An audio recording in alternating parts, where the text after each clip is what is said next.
কি হচ্ছে ছোট রসুনে মাংস রান্না করলে মাংস স্বাদ দেখবে নাকি? মোটা মোটা গুলি দাও। আয় হবে লাও। তুমি অত কিপটুমো করছো কেন বলো তো? টাকার অভাবে এমনিতে তো তোমার বাপ মাকে কিছু দিতে পারেনি। নিজের জমির পেঁয়াজ রসুন দেবো তাও ছোট ছোট। দাও দাও, বেশি বেশি ভালো ভালো করে ভরি দাও। আমি গাটা ধুয়ে আসি, এই শীতিতে যাবো। ঠিক আছে, তাড়াতাড়ি আসবা।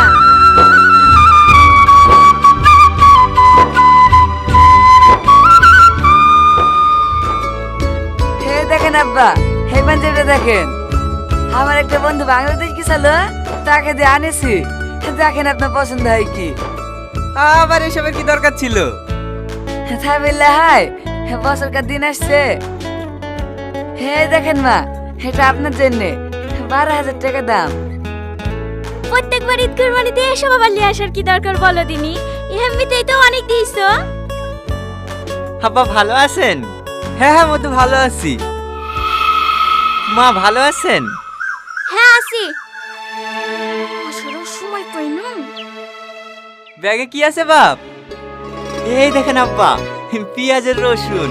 কুরবানির মাংস রান্না করতে লাগবে তো, তাই দিতে আসনু। মা, আপনাদের কি অভাব পড়ে গেল নাকি যে বড় জামাইয়ের কাছ থেকে পেঁয়াজ রসুন নিতে হয়েছে? আমাকে একবার বললেই পারতেন, একটু একটু লোড করে পাঠিয়ে দিতাম।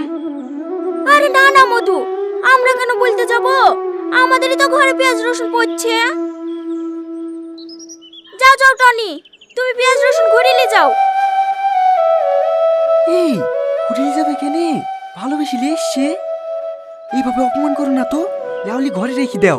তুমি বেশি কথা বলবা না, চুপ। কি হলো টনি, দাঁড়িয়ে থাকলি যে? যাও যাও নিয়ে যাও। আমাদের কাছে থাকলে ফালতু ফালতু পচি ঘরটায় গ্যাস করবি। তা কেন তুমি নিয়ে যাও বাসা, তোমার তো খাওয়াবে। আমাকে ক্ষমা করবেন মা, আমি এগুলো ঘুরিয়ে যেতে পারবো না। আমার মাথার ঘাম পায়ে মিলে কষ্ট করে ফসলগুলো আপনাদের জন্য অনেক ভালোবাসে নিয়ে এসেছিলাম। আপনাদের যদি ভালো না লাগে তাহলে ফেলে দিন। আমি আসছি মা।